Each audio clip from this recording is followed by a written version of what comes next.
toman normalmente como examen de sangre, que es el hemograma, pues se supone que está reflejando el estado de toda la circulación periférica, excepto la médula ósea. Para uno entender cómo está funcionando la médula ósea, pues tiene que tener una muestra de la médula ósea. Si no, en el resto del sistema circulatorio, pues se puede tener una muestra de sangre y sencillamente analizarla. En esa muestra de sangre se analizan muchas variables. Entonces, se supone que un hemograma está compuesto por 3 grandes bloques. Por un lado está la línea roja y todo lo que corresponde a los eritrocitos. Hemoglobina, concentración corpuscular media, el tamaño, el grosor, etcétera, del glóbulo rojo, ¿cierto? Incluyendo las medidas de hematocrito. Por otro lado está la línea blanca, que es la de las células sanguíneas en su mayoría, y como un tercer componente del hemograma está las plaquetas. Dentro de la línea blanca, ¿cierto?, están las células de la respuesta inmune. La gran mayoría de las células de la respuesta inmune están representadas allí. El nombre en grupo de todas las células blancas es leucocitos. Cuando uno dice o se refiere a los leucocitos, básicamente está hablando es de las células blancas, todas. Cuando estoy hablando de células blancas, estoy hablando de las células que tienen núcleo en la sangre periférica. Si ustedes ven los otros 2 bloques, que son las células rojas, pues esas no tienen núcleo. Y en el otro lado están las plaquetas, que tampoco tienen núcleo. Dicho eso, entonces, ¿quiénes son los leucocitos? En algún momento en la clase lo discutimos y dijimos, bueno, entre los leucocitos están unos que llamamos polimorfonucleares, que son estos 3 que estoy señalando con mi cursor. ¿Ustedes ven mi cursor? Déjenmelo saber, por favor.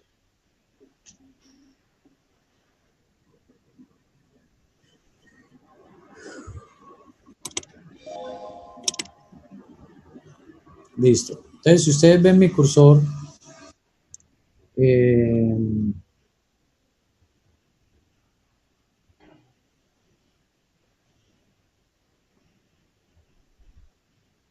si ustedes ven mi cursor, entonces estos 3 que les estoy señalando aquí, que son los neutrófilos, los eosinófilos y los basófilos, son los que llamamos polimorfonucleares.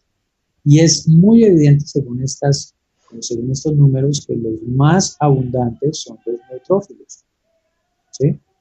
Por otro lado están los mononucleares, y de esos hay 2 poblaciones grandes. Están los linfocitos y están los monocitos. Esto es muy importante, incluso en el contexto de la pandemia por COVID-19, porque una de las características grandes de la pandemia y de los pacientes que sufren de COVID-19 es que estos pacientes tienen una leucocitosis, quiere decir que se aumentan el número total de glóbulos blancos, a expensas de neutrófilos, es decir, tienen una neutrofilia, ¿cierto? Porque se aumentan los neutrófilos, pero se disminuyen los linfocitos, y es una característica que si no se llega a mejorar, es un marcador de muy mal pronóstico entre esos pacientes. Entonces, miren lo que sucede normalmente en COVID. Hay una leucocitosis a expensas de neutrofilia, pero con una linfopenia. Es una cosa muy, muy, muy llamativa, muchachos, porque es característico de las infecciones virales que existan linfocitosis, pero por alguna razón sencillamente no hay linfocitosis en esta virosis. Hay una neutrofilia, y es parte de las cosas que no entendemos todavía de COVID-19, porque la respuesta inmune se da de esa manera. Bueno, muy bien. Entonces, digamos que para resumir esta gráfica, todas estas células entran dentro de los leucocitos. Su número está cerca de los 7.400 por microlitro. Hay un rango de normalidad. Ese rango varía dependiendo de la edad y del sexo. Entonces, hay un rango de normalidad de leucocitos en niños, hay un rango de normalidad en mujeres adultas, hay un rango de normalidad en hombres adultos, pero el promedio está entre los 7.400.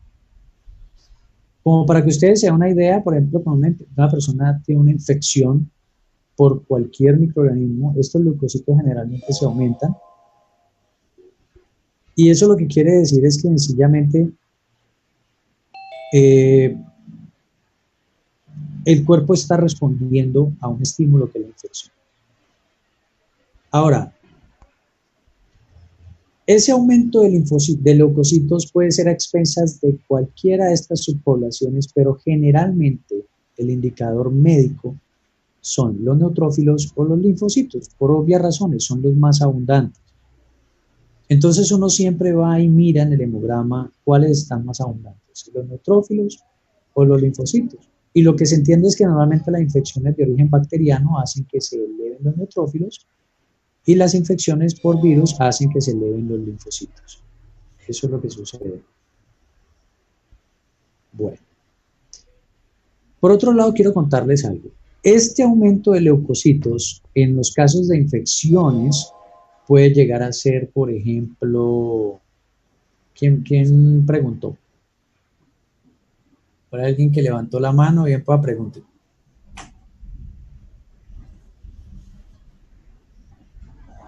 Hola.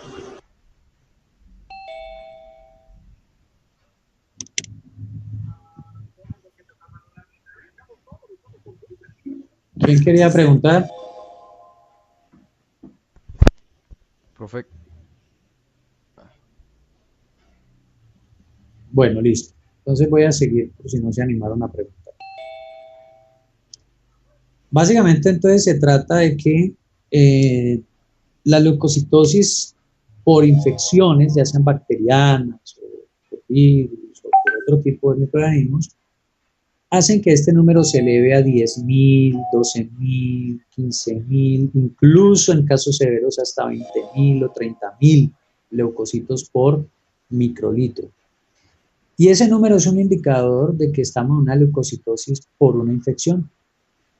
Pero si este número de leucocitos se llegara a elevar mucho más allá de los 100.000 por microlitro, 120.000, 200.000 por microlitro, ahí ya no estaríamos ante un estímulo de leucocitosis por una infección, sino que estaríamos ante otro tipo de patología, que frecuentemente son las patologías de carácter tumoral. ¿Listo? Déjenme, yo hago un cambio aquí, por favor, que es que le pedí al sistema que me dijera cuando la gente entraba y salía, y eso está causando mucho ruido acá. Listo. Bueno, que si hay un indicador parasitario. Es que, no, pero muchachos, ustedes están diciendo que yo los silencié, pero yo ya los activé, es decir, cada uno puede gobernar su micrófono. Profe, en caso de los linfocitos altos, que usted dice que por parte de tumorales también es por una leucemia, también se ve aumentado estos leucocitos. Correcto, correcto.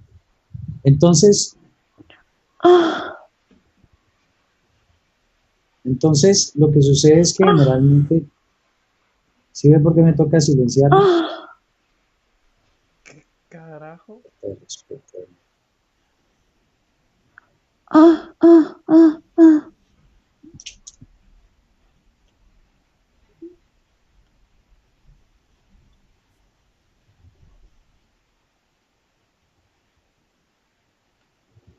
Bueno.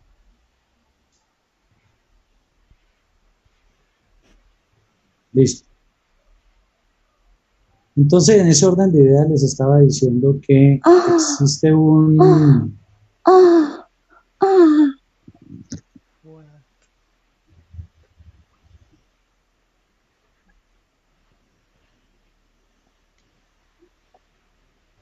¿Quién es XX? Ya lo saqué y no puedo volver a entrar. Esa persona no puede volver a entrar. Como complicado eso, yo. Sí. No, pero ya lo sacamos. Ah, bueno, sí. Gracias. Listo. Entonces, ¿íbamos en qué? Íbamos en que la idea sería entonces que ustedes tengan en su cabeza que cuando se aumentan los leucocitos, Los leucocitos llegan a ciertos niveles dependiendo de qué patología estamos hablando. Entonces, en ese orden de ideas, si estamos hablando de infecciones, es normal encontrar números que suban hasta los 10.000, 12.000, 15.000, hasta 20.000 leucocitos por microlitro. Pero ustedes van a encontrar hemogramas en los cuales, por ejemplo, hay un número de 100.000, 80.000, 120.000, más de 100.000 leucocitos por microlitro. En ese caso, se trata de una patología de tipo tumoral. Entonces es generalmente la forma como uno se da cuenta de que la persona tiene una enfermedad hematológica tumoral, por ese número tan elevado de leucocitos, y de ahí para allá empieza toda la historia. Quería contarle eso para que ustedes sepan que pues, hay unos rangos muy grandes de normalidad dentro de los leucocitos, pero que sirven para tomar ese tipo de decisiones y hacer la semología del caso. Bueno, muy bien. Íbamos con el ejemplo de los neutrófilos y los linfocitos, ¿cierto? Generalmente son los indicadores de cómo está la respuesta inmune. Generalmente los neutrófilos se asocian a respuestas cuando se elevan los neutrófilos, cuando la leucocitosis son a expensas de neutrófilos, generalmente se ven a respuestas inmunes contra bacterias. Las respuestas inmunes contra virus generalmente hacen que se eleven los linfocitos y particularmente los linfocitos que llamamos NKT. Más adelante vamos a ver un ejemplo más detallado de eso.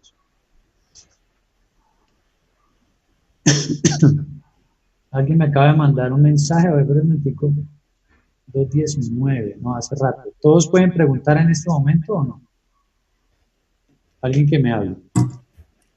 Sí, profe, sí se puede hablar. Sí se puede. Bueno, no tenemos sino 42 participantes, lo cual quiere decir que ahorita va a llamar a lista. Ok. Entonces, preguntaban ahora por el chat si había alguna posibilidad de, por ejemplo, tener un indicador de los parásitos. ¿Sí? Y sí la hay. Sí la hay. Entonces, ¿cuál es generalmente el grupo de células que se aumentan cuando estamos en presencia de parásitos?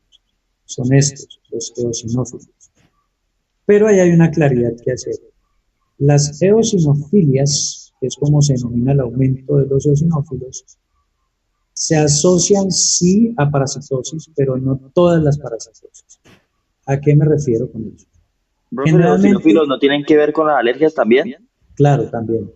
Ahora vamos a ver en detalle cada célula y ver cómo a qué se asocian generalmente.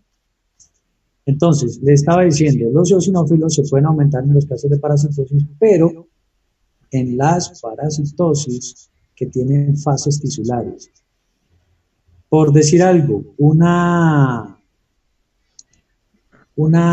por ejemplo, un parásito como Yodamoeba bushcli, que es una amiba que normalmente la tenemos todos, que es un indicador simplemente de que las aguas están contaminadas, eso no va a causar eosinofilia. Pero si tenemos, por ejemplo, una tenia,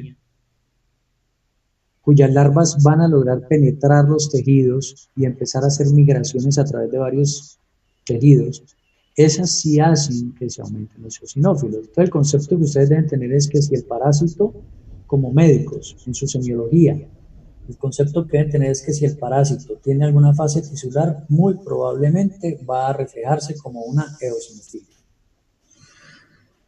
Dicho eso, entonces simplemente quiero aquí remarcar el concepto de que los leucocitos es la palabra con la cual se conocen el grupo de todas las células blancas, leucos, de los cuales tenemos dos subpoblaciones grandes. Están los polimorfonucleares, que son estos tres grupos que ven aquí, y están los mononucleares, mono de uno.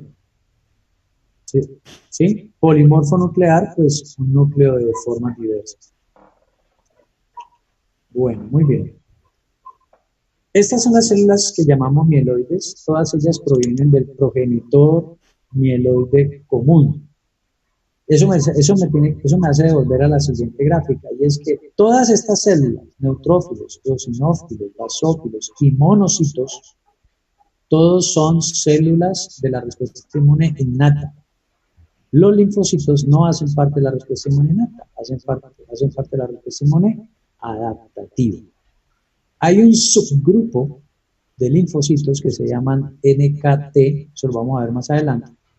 Esos son un grupo de linfocitos que hacen parte de la respuesta inmune innata. ¿Por qué no se colocan aquí? Porque cuando usted ve una placa de sangre periférica al microscopio, usted no tiene forma de saber qué linfocito es. Si es un CD8, si es un CD4 o si es un NKT. Entonces entran todos dentro de la misma medición, ¿correcto? Están las células mieloides, les decía que provienen del progenitor mieloide común, entonces están los monocitos, los macrófagos y las células dendríticas dentro del grupo de los mononucleares. Estos son células grandes, tienen núcleos que son de un solo segmento, ¿sí? Arriñonados pueden ser en forma de herradura, en algunos casos como se ve aquí, ¿cierto? Pero es un solo núcleo. Y por otro lado están los polimorfonucleares, que son los neutrófilos. Miren por qué se le dice polimorfonuclear. Ese es un núcleo arriñonado de varios lóbulos.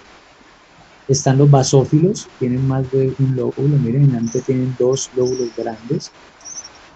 Y están los eosinófilos, que tienen también esa misma estructura.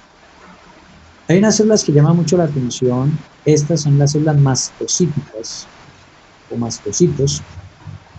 Y llama mucho la atención por la siguiente razón, y pongan mucha atención por eso. Esta célula, el mastocito, no se observa en sangre periférica.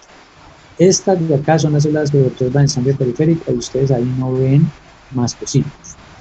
¿Por qué no los ven? Porque es que los mastocitos generalmente están metidos dentro de un tejido. Y si ustedes ven esta fotografía que está acá, esta fotografía lo que está indicando es que esta célula no está rodeada de glóbulos rojos. Miren, estos son glóbulos rojos, estos son glóbulos rojos. Esta célula está rodeada, esta que estamos mostrando aquí, que es el mastocito, está rodeada de otras células que sí tienen núcleo. ¿Eso qué nos está diciendo? Eso lo que nos está diciendo técnicamente es que este mastocito no está en sangre. ¿Está dónde? En un tejido. La hipótesis hasta ahora, ¿cuál es? Que los mastocitos son basófilos, pero que han migrado al tejido. Es decir, son estas mismas células, pero que en vez de estar en sangre periférica, como se ve aquí, se van para los tejidos. ¿En qué está basada esa hipótesis? En que los basófilos y los mastocitos funcionan de manera muy similar y tienen dentro de estos gránulos que ustedes ven acá, esos granitos tienen los mismos contenidos. Esos granitos tienen un montón de mediadores vasoactivos. Estamos hablando de leucotrienos, tromboxanos, histamina, ejemplo de eso, y muchas otras cosas más que son muy parecidas. Estas son las células mieloides. Vamos a empezar por el monocito y el macrófago a describir más o menos cómo funciona. Entonces, en ese orden de ideas, los monocitos y los macrófagos hacen parte de la misma población celular. El detalle es que el monocito es una célula muy regular, como ustedes lo ven aquí, con unos bordes muy bien definidos y un solo núcleo arriñonado, pero es una sola masa. Y si ustedes ven esta foto, está tomada en sangre periférica. Estos son glóbulos rojitos, son los globulitos rojos que están alrededor. ¿El macrófago qué es? El macrófago es esta misma célula, pero activada. Y si ustedes ven como lo dibujan acá, el macrófago activado tiene un montón de pseudópodos y un montón de vacuolas, que lo que hacen es indicar que este macrófago dejó de ser una célula estática, como se ve acá, y se volvió una célula activa.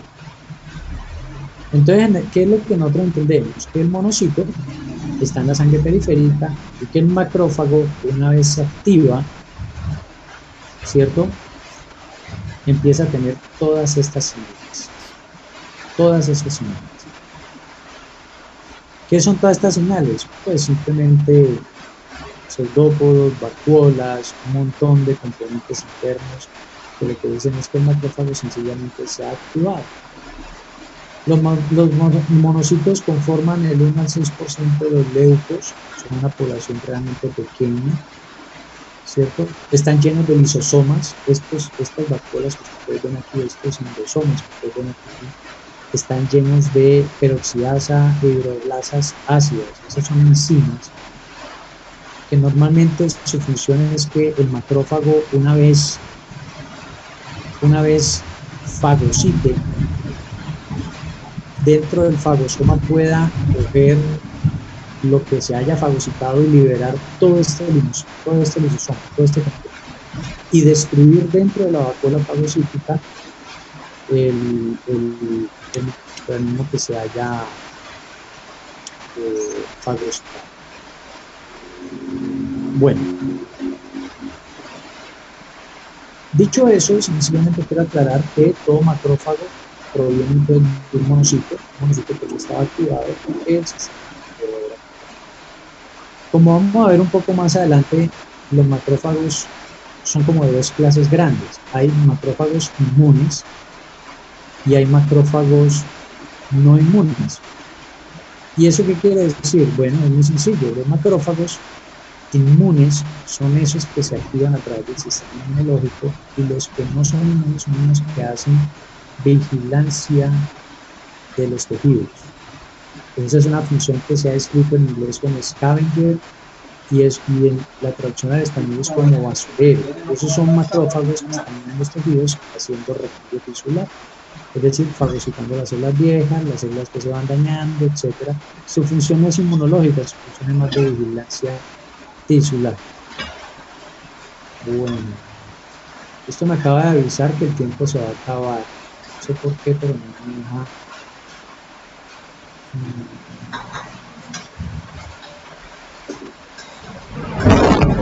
Si se llega a terminar, me avisan por el WhatsApp, yo vuelvo y abro una sesión.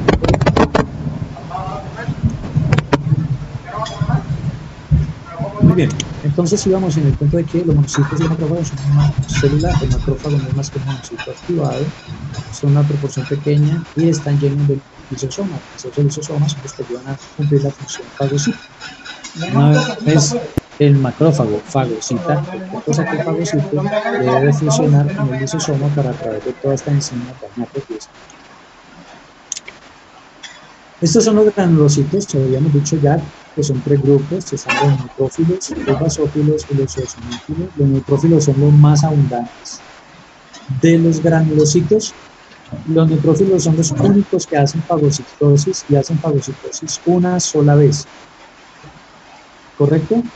Basófilos y eosinófilos no funcionan fagocitando, sino liberando su contenido al medio externo, una función que hemos definido como exocitosis. Veamos los neutrófilos. Que no molestarlo. Sí, ¿Será que usted puede repetir esas definiciones? Que se fue como el audio? Qué vergüenza, me disculpa. Tranquilo. Habíamos dicho entonces que de los granulocitos, los que llamamos neutrófilos son los más abundantes. Y son los únicos granulocitos que hacen fagocitosis. ¿Correcto? Entonces, estos hacen fagocitosis una sola vez y luego quedan inactivados, no pueden hacer más fagocitosis. A diferencia de la fagocitosis que hacen los macrófagos, que sí es una fagocitosis que puede repetirse. Ellos hacen múltiples fagocitosis, eso es lo que quiero decir. Los basófilos y los eosinófilos actúan por exocitosis, liberando todos estos gránulos. Aquí sí se puede ver muy claramente también por qué se les dio el nombre que se les dio. El neutrófilo es básicamente llamado así porque la tinción que adquieren sus gránulos es de carácter neutro, mientras que la tinción de los basófilos es muy azul porque es de carácter básico, a un pH muy alcalino. Esos gránulos tienen un pH muy alcalino. Y por otro lado, los eosinófilos tienen un pH muy ácido, entonces el color que queda es amarillo. Entonces, el color moradito que ustedes ven aquí lo deben asociar a neutro, el color azul intenso a pH básico, alcalino, y este pH que está acá, este color se debe a que el pH de esos gránulos es muy ácido, ¿sí? Entonces, por eso se les dio ese nombre. Estos son los neutrófilos, estos son los basófilos, estos son los eosinófilos.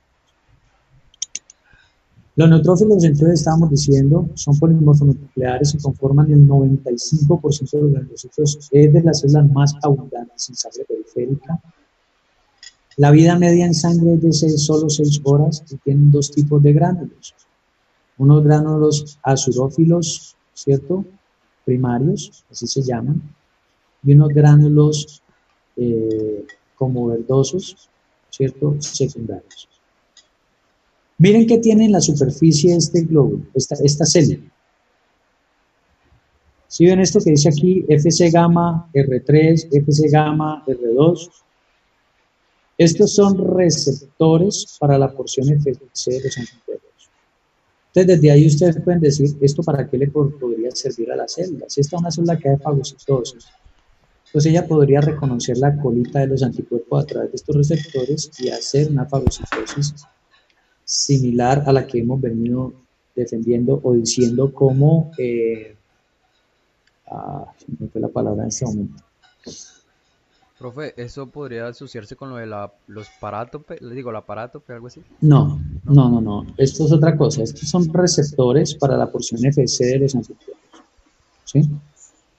Vale. Los parátopes están ubicados en la porción variable, la de unión al antígeno del antígeno. No, sencillamente es este punto, miren.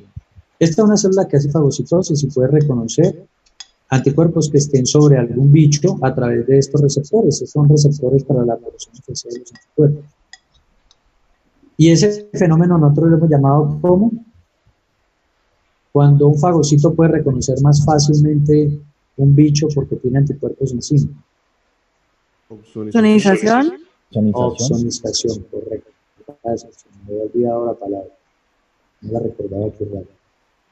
Bueno, entonces, el punto es que ellos hacen fagocitosis y participan dentro del proceso de la inflamación aguda. ¿A qué se refiere esto de inflamación aguda? Bueno, básicamente las primeras células en llegar a un sitio donde esté sucediendo inflamación son los neutrófilos. ¿Está claro? Sí. Los eosinófilos están en sangre periférica, ¿cierto? En otros tejidos también los podemos ver, especialmente en piel, pulmones, intestino, útero. Conforman una porción pequeña de los leucos, solo el 2 a 4%, y tienen 2 funciones principales, como alguno de ustedes lo mencionó. Por un lado está la respuesta contra los parásitos que llamamos helmintos, son los gusanos que las larvas empiezan a penetrar los tejidos, y por otro lado están las alergias, ¿sí? Participan en los procesos alérgicos. Miren que también tienen receptores, pero cuando aquí dice, por ejemplo, Fc gamma, lo que quiere decir es que tienen receptores para porción, para la cadena pesada gamma, es decir, a través del Fc gamma se reciben o se pueden enlazar las colas de los anticuerpos de tipo IgG. Aquí, por ejemplo, hay Fc épsilon. Si es épsilon, ¿qué anticuerpo puede atrapar por este receptor épsilon?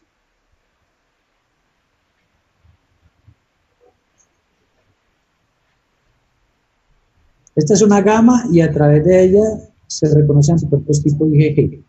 ¿Qué tipo de anticuerpos se podrían reconocer a través de este que recibe cadenas épsilon? IgM. IgE. IgE. Aquí hay uno que es Fc alfa R. ¿Este qué tipo de anticuerpos puede recibir? IgR. No. Alfa. IgA. IgA, correcto. Entonces miren que aquí vamos aprendiendo cositas. Esta célula, por ejemplo, tiene receptores para IgE, por eso puede participar en alergias, porque la IgE es la inmunoglobulina asociada a las alergias. Pero también puede recibir anticuerpos gamma, puede recibir anticuerpos alfa, es decir, IgGs e IgAs. ¿Está claro? Bueno, los mastocitos. ¿Qué habíamos dicho de los mastocitos? Estas son células que se sospecha vienen de los basófilos sanguíneos, pero ¿están dónde? Están en los tejidos, no están en la sangre. Esto que ustedes ven aquí es la luz de un vaso sanguíneo, ahí se ve incluso un glóbulo rojo, ¿sí? Ahí está. Y aquí se ve un basófilo que está, perdón, un mastocito que está rodeando la lámina propia de ese vaso sanguíneo. Es un ejemplo muy bonito para poder decir, mire, es altamente probable que esto fuera un basófilo, pero lo que pasó fue que se salió del torrente sanguíneo y se fue para los tejidos. De tal manera que el basófilo en los tejidos lo llamamos como mastocito. ¿Sí? Los mastocitos generalmente ¿Los qué, profe? ¿Los están qué? mastocitos, así como está aquí. No,